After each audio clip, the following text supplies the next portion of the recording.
दोस्तों मैं एक्सप्लेन करने वाला हूँ साउथ की धमाकेदार action movie Tiger Nageswara Rao को।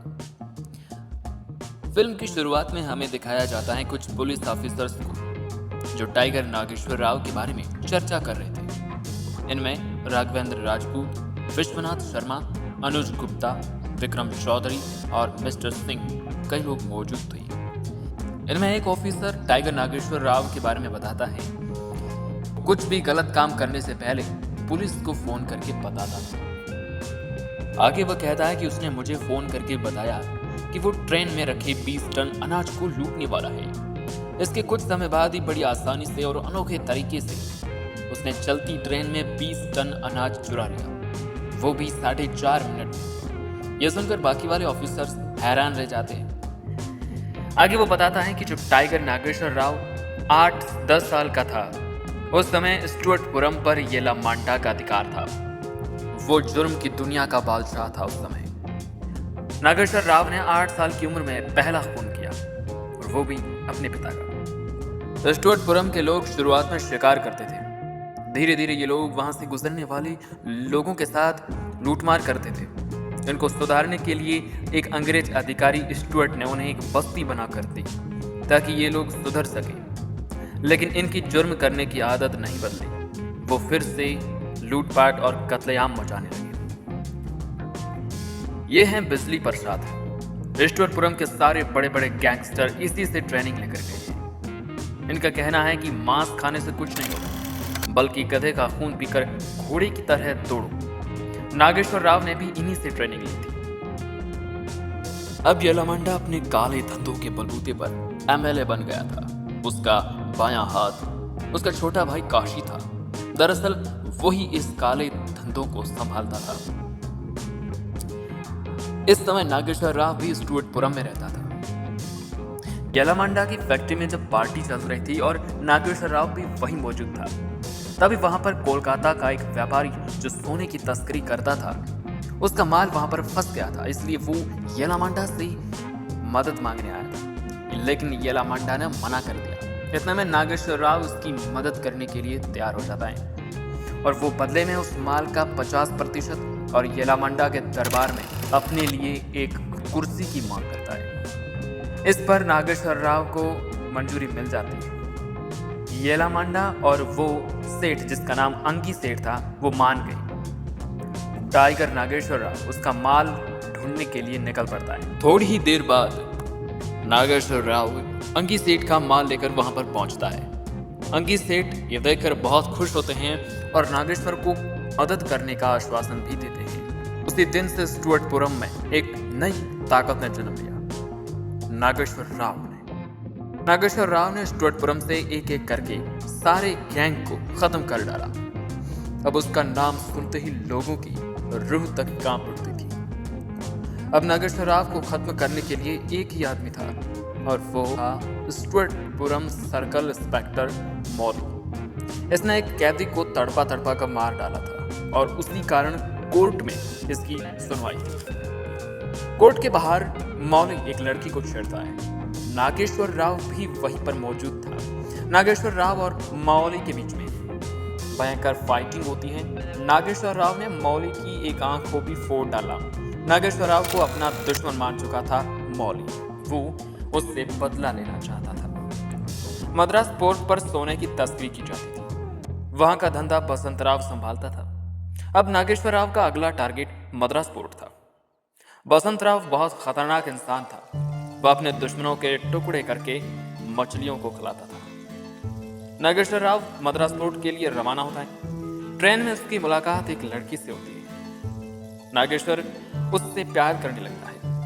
इसके बाद जब चिरावा कॉलेज के लड़कों को उनके छोटे छोटे झगड़ों में साथ देकर नागेश्वर ने उन्हें मोहरा बनाया। नागेश्वर जिस लड़की से ट्रेन में मिला था उसका नाम सारा था और वो इसी कॉलेज में पढ़ती थी। सारा की शादी हो रही थी। तब नागेश्वर राव ने दहेज के पैसे चुराए तो शादी टूट गई।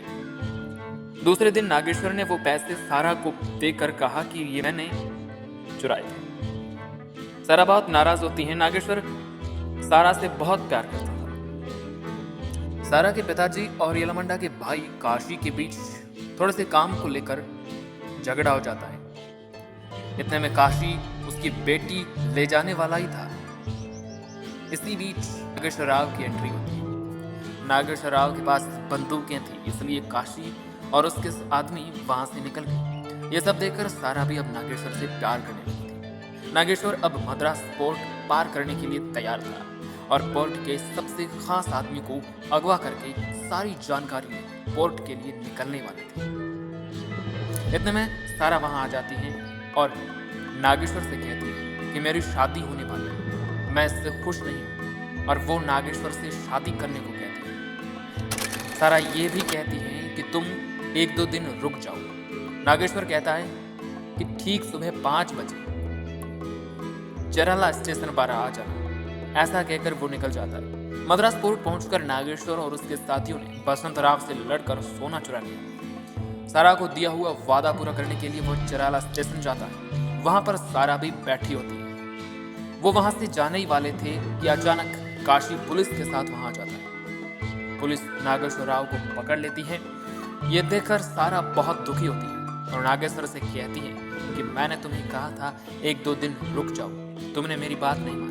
इतना कहकर सारा ट्रेन के नीचे कूदकर अपनी जान दे देती है। नागेश्वर को उम्र कैद की सजा होती है।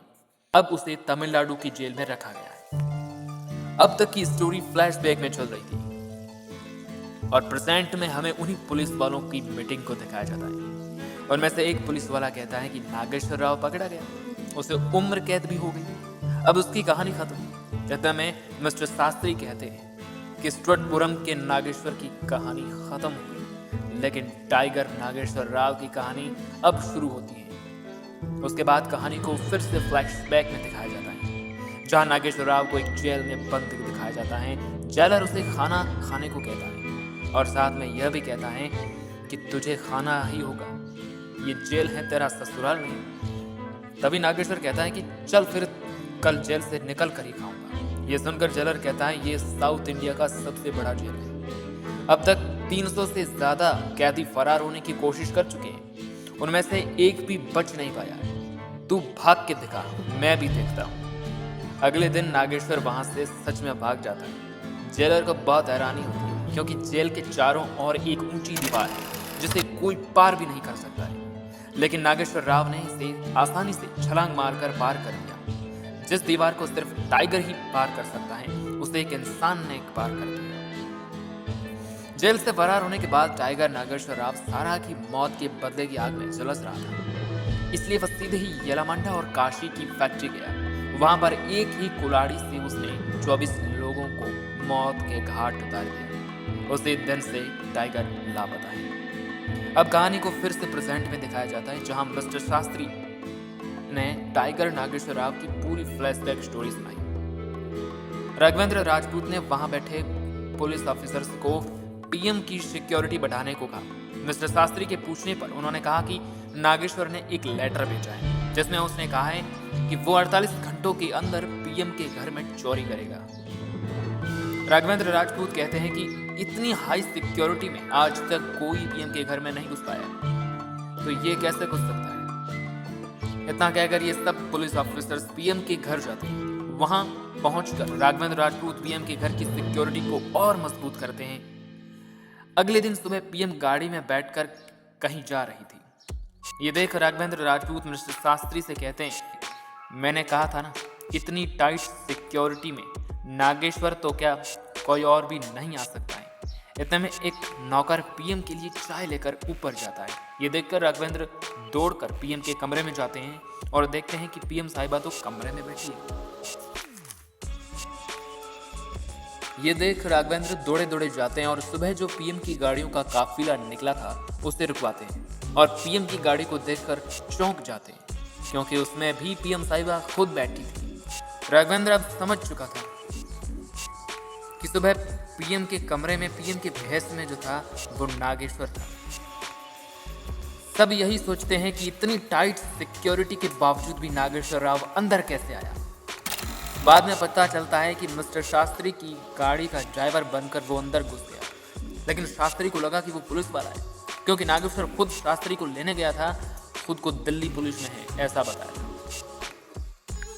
पीएम साहिबा पुलिस ऑफिसर्स को खरी खोटी सुनाती है और कहते हैं कि हमारी सुरक्षा में इतनी बड़ी चूक कैसे हो सकती है।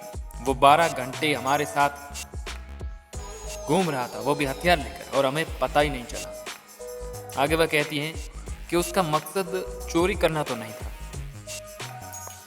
इसके बाद कहानी को आगे दिखाया जाता है, जहां पर पुलिस ऑफिसर राघवेंद्र राजपूत भेष बदलकर स्टुअर्टपुरम में बिजली प्रसाद के पास जाते हैं। वहां जाकर राघवेंद्र रास्ता भटकने का बहाना बनाकर वहीं रुक जाते हैं और बिजली प्रसाद से टाइगर नागेश्वर राव के बारे में जानकारी इकट्ठा करते हैं।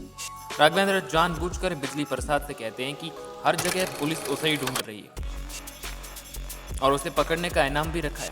कौन है टाइगर नागेश्वर राव? बिजली प्रसाद कहता है कि जब वो जेल से फरार हुआ उसने एमएलए के भाई को मार डाला, तब से पुलिस उसे ढूंढ रही है। जब तक नागेश्वर नहीं मिलता तब तक हमें भी यहाँ पर बंदी बना के रखा है। आगे वो कहता है कि टाइगर विलन नहीं है कि हीरो है। हम जहां पले बड़े उस जंगल को हमसे छीन लिया गया और झूठी तरक्की के वादे करके यहाँ पटक दिया गया और कहा गया कि खेती बाड़ी करके यहाँ चैन से जियो, पर यहाँ जमीन ही बंजर थी। मजबूरन हमें शिकार का पेशा चुनना पड़ा। मजदूर बनना भी चाहा तो भी हमें चोर कहकर वहां से भगा दिया गया। इतनी नाइंसाफी देख टाइगर का खून खौल गया। उस समय अपराध चाहे जहां कहीं भी हो, लेकिन थोड़े से पैसे देकर स्टुअर्टपुरम के लोगों को नकली मुजरिम बनाकर ले जाते थे। स्टुअर्टपुरम के लोगों को अपराधी बनने के पैसे मिला करते थे।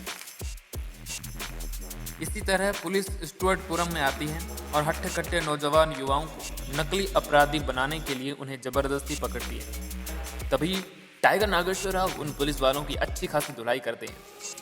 पुलिस वाले अपनी जान बचाकर वहां से भाग जाते हैं। उसी दिन से टाइगर नागेश्वर राव ने स्टुअर्टपुरम के हर बच्चे को पढ़ाने की ठान ली और उन्हें पास के स्कूल में भर्ती करवाया। उन सभी बच्चों के खाने व रहने की व्यवस्था की जिम्मेदारी टाइगर नागेश्वर राव ने ही ली थी। बिजली प्रसाद राघवेंद्र राजपूत से कहते हैं कि अभी आप जो अनाज खा रहे हैं वो भी टाइगर नागेश्वर की ही देन है। सरकार बाढ़ पीड़ितों के लिए मद्रास अनाज भेज रही थी, लेकिन इस अनाज को एमएलए और कुछ ठेकेदार मिलकर आपस में ही बांट लेते, इसलिए नागेश्वर ने उस अनाज को चोरी करके यहाँ लिया, जिससे आज तक हम अपना पेट भर रहे हैं। यह सुनकर राघवेंद्र कहता है अगर वो इतना अच्छा है तो उसने उन 24 लोगों को क्यों मारा? बिजली प्रसाद कहता है कि नागेश्वर राव स्टुअर्टपुरम के पढ़े लिखे लोगों को रोजगार दिलाना चाहता था।